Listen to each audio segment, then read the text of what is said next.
ಇವತ್ತು ಗೃಹ ಸಚಿವರು ಏನೋ ತನಿಖೆ ಮಾಡ್ತೀನಿ ಅಂತ ಹೇಳವ್ರೆ, ಸತ್ಯತೆ ತಿಳ್ಕೊತೀನಿ ಅಂದವ್ರೆ. ಅವ್ರಿಗೆ ಗೊತ್ತಿರುವ ಪರಮೇಶ್ವರ್ ಅವರಿಗೆ ಅಲ್ಲೇನು ನಡೀತಿದೆ ಅಂತ ಹೇಳಿ.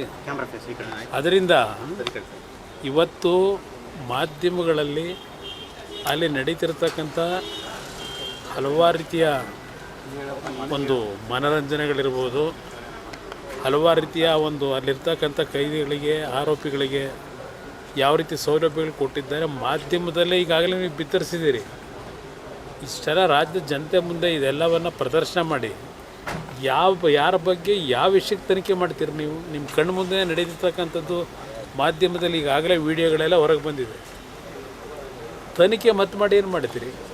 ಸುಮ್ಮನೆ ಕಾಲ ತಳ್ಳೋದಕ್ಕೆ ಈಗಿರ್ತಕ್ಕಂಥದ್ದನ್ನು ಮರವಿಗೆ ಒಂದು ಸಮಯ ವ್ಯರ್ಥ ಮಾಡ್ತಕ್ಕಂಥದ್ದು ನಿಮ್ಮ ಈ ತನಿಖೆಯ ಹಿನ್ನೆಲೆ ಅಂತಕ್ಕಂಥದ್ದು ನನ್ನ